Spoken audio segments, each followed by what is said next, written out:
What's going on, boys? No Guys here. Welcome back to another video. Now in today's video we're going to go over icons under the price of 1 million. Before I start this video as well, I just want to say quickly as well that I do stream on twitch.tv/NeilGuides. Link is down below in the description, where I review most of your clips and help you anything FIFA related. Don't forget to follow me, link is down below in the description, twitch.tv/NeilGuides. But anyway, icons under 1 million. We're going to try to keep it under a mil or just about there.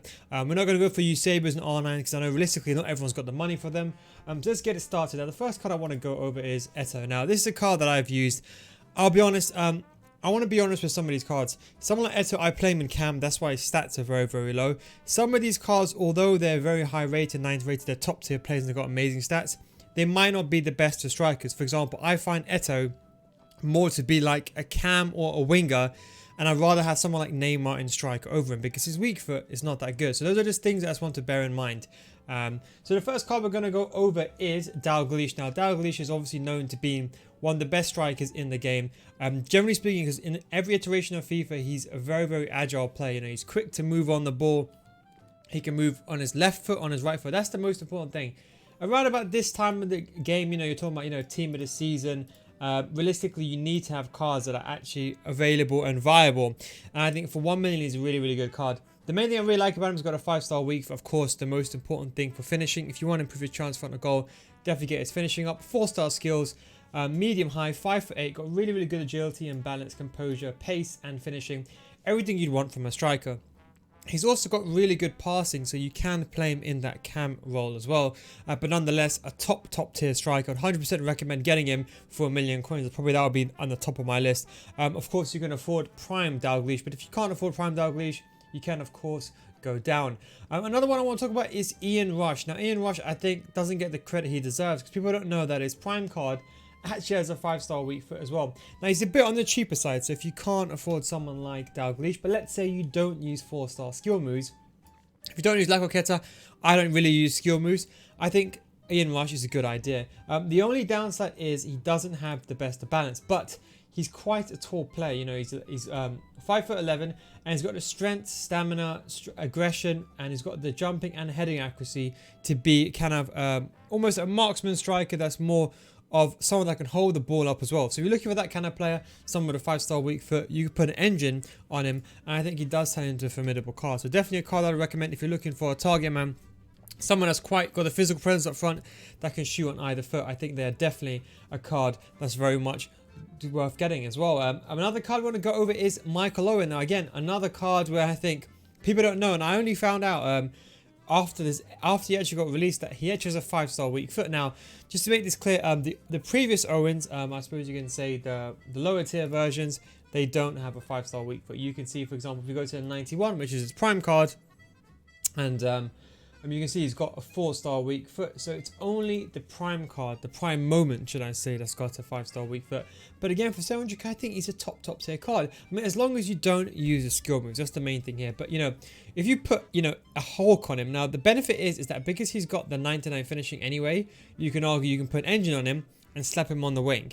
If you're going to be playing him in cam, maybe you can go towards something like a finisher, just to get his agility and balance up maximum. But I think, you know what, finisher, put him in strike, 5'8", really agile, can turn left foot, right foot, and he's got really good speed and really good for getting in behind. Another striker that's very much underlooked. You know, you rarely see him in the game, I think, because people don't know he has a 5-star weak foot. They very much overlook him. There's definitely another card that is worth getting. Another one that I'm sure pretty much all of you know about is Butragueño, a card that I've always been used. I'm a bit upset because last year in the icon swaps, he actually came out very early on in the first month. I thought it was kind of a cheat to have him in the first month. I think they realized that, but now they released his base card in the icon swaps. I think it's absolutely pathetic, to be honest with you, considering they released it just this month. But his prime card, however, is 1 million coins. Again, one of those lack the 3-star skill moves. Again, Dalglish is the option if you want the 3-star skill moves. Most players that watch this video, you might occasionally use 3-star or 4-star skill moves. It's only if you're using Lacoqueta. Don't forget, you can still use a stop and go, which is a stop and turn, which is a 4-star skill move with a 3-star skill move player. It just slows down a bit. Just certain skill moves like Lacoqueta you can't use. Low medium, stick him on stay 4, but he's 5'6". And the benefit of someone who's 5'6", if you put a Hawk on him, I think this is where he really excels, because a Hawk, what it does, it gives him 99 finishing, 97 shot power, 95 long shots, 97 positioning, and almost maxes out his sprint speed. He's already got really good agility and balance as it is, because he's got 91 agility, 90 balance, really good composure, and he's 5'6". That means he's going to feel very agile on the ball. So if you're going to play him in a striker or in a cam, I think he could do those roles very well. He does have the better short passing compared to the lower card. And for 1,000,000 coins, I think he's actually a really good card. I mean, you can't really get that much better. I mean, if you're looking at the base card, like I'm talking about, like, say 400k, I think, you know what, still is a better card. If you're looking for someone around the 400k mark, you can get base Dalglish, or you can get Bucci. It depends what you prefer.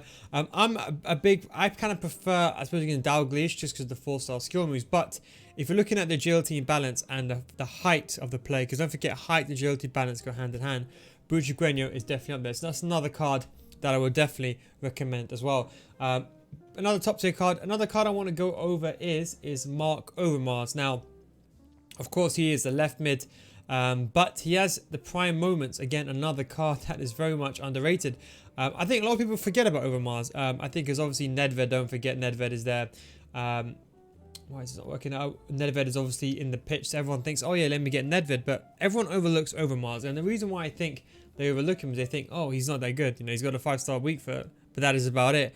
But what people don't realize is he's actually got top tier agility and balance. 92 agility, 92. Now don't forget, I'm going to be completely candid with you.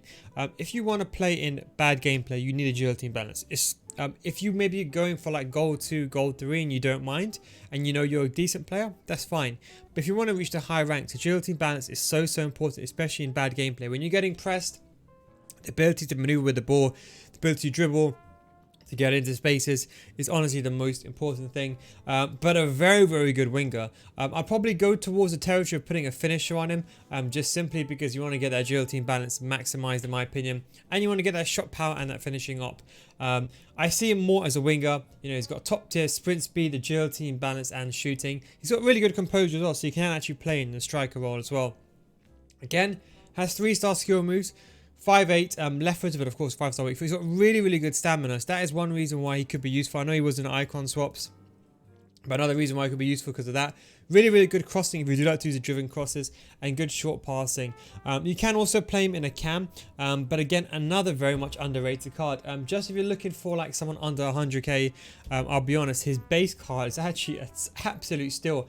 For the price, 88k, you know, I think it's an absolute joke to get someone that cheap, that good. But obviously, icon cards, someone's going to say, oh yeah, there's a gold card out there that's better than him for 100k. Yes, but obviously icon cards do have that icon price tag, and obviously that kind of that prestige factor about him.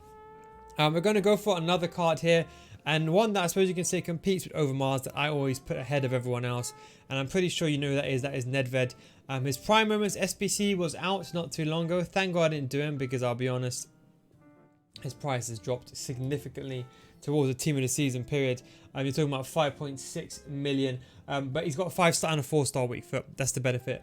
Has the pace, everything you want. Does lack the balance, but if you've used Nedved, you will know that he is not the most he's not the Dalglish or the Bucci or the Neymar of movement, but because he has that physicality, he actually feels pretty good in the ball. I think as a cam with an engine, I think he's a formidable player. A cam with an engine or a finisher style, I think he's really good.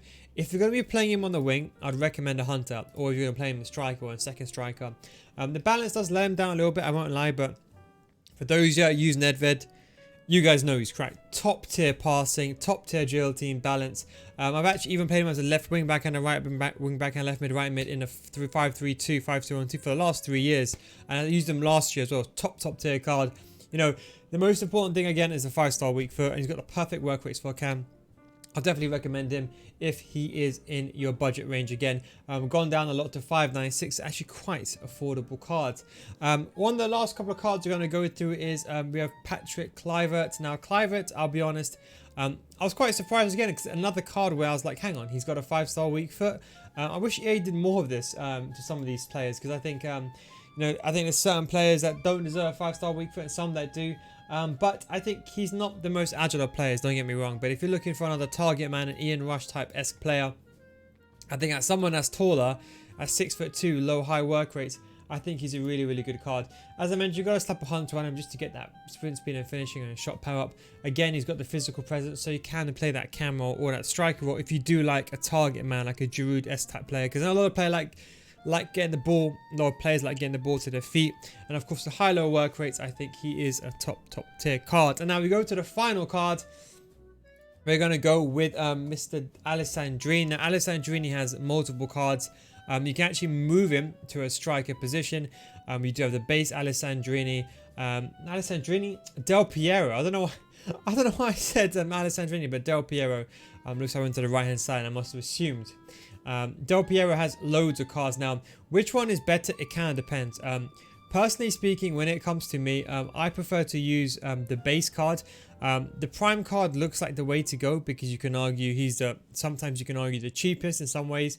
5-star, 4-star, medium, 5'9", does like the balance. Don't get me wrong, he does like the balance, but because he's quite short, he kind of gets away with it. Now, the secret is, in my opinion, the prime moments is probably the best card. If you can afford the prime moments, but if you're like a Alessandrini fan, I'd say get him.